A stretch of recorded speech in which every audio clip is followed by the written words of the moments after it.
Good morning. This is Anna T. Bellum for the Abolition News Network, October 1st, 1834.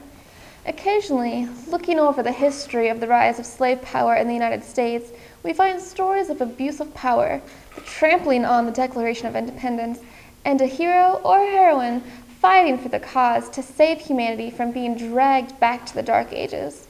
We have such a person here today to tell her personal story. It originated not in the South, but in New Haven, Connecticut. Please welcome Miss Prudence Crandall. Good morning. Good morning. Prudence, to our northern viewers, this story took place in the North, not in the South, where one would expect it. You are with the Society of Friends, the Quakers, and you are in the honored profession of a schoolteacher. Where is there about the slave power that could reach as far north as Connecticut? Anna. May I call you Anna? Oh, yes, of course. Well, the essential nature of American slavery relies upon the necessary ignorance of its victims. The slaveholder and his friends are instinctively opposed to any efforts designed or calculated to instruct the slave or his race. Wow, and you say that from personal experience. Yes, in the North as well as in the South. Unfortunately, I think I was naive when I started when I was just 28, back in 1832. You see, in 1831, a conference of colored people in Philadelphia had passed a resolution to have a college for colored people in New Haven, Connecticut. But it was immediately opposed by the mayor and his council of cronies, who objected loudly on the basis of it being an unwarrantable and dangerous affront to the internal workings of the state of Connecticut. But I gather that did not scare you off. No, not yet. I had a different idea that I thought would have broad community support. A school of higher education for young ladies that would also admit a colored girl named Sarah Harris, who was a member of the village church. Okay, so that sounds reasonable and a good idea to advance women's education, sadly lacking these days. No, there were immediate objections, particularly from a politician and judge named Andrew T.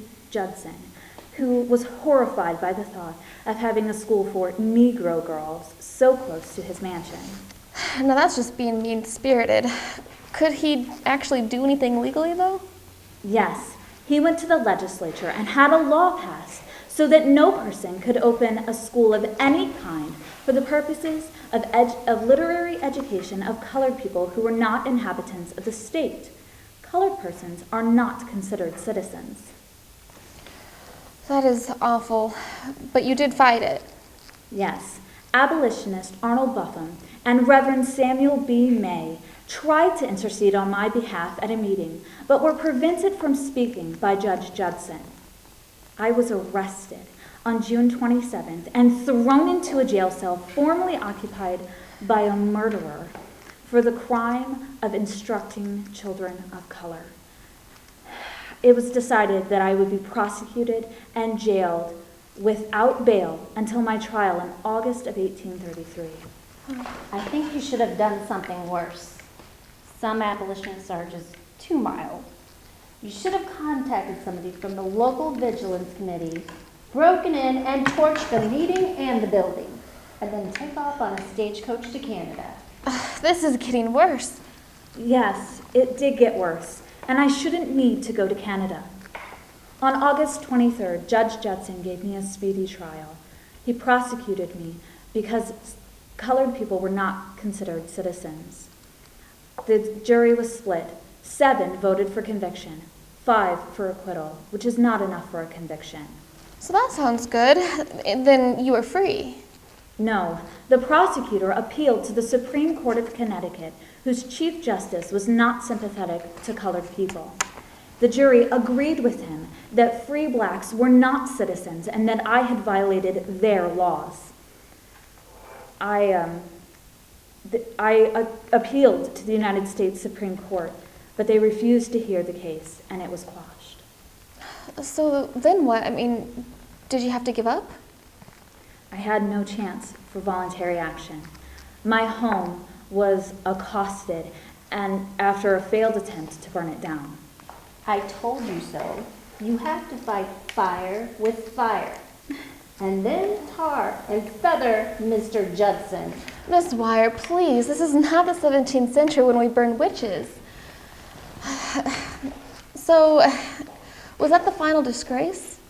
No, but after 17 months of fighting, Reverend May advised me to disband and send home the 20 girls whose only offense was the color of their skin and their desire to learn. Reverend May said that he was ashamed of Canterbury, of the state of Connecticut, of his country, and of the color of his skin.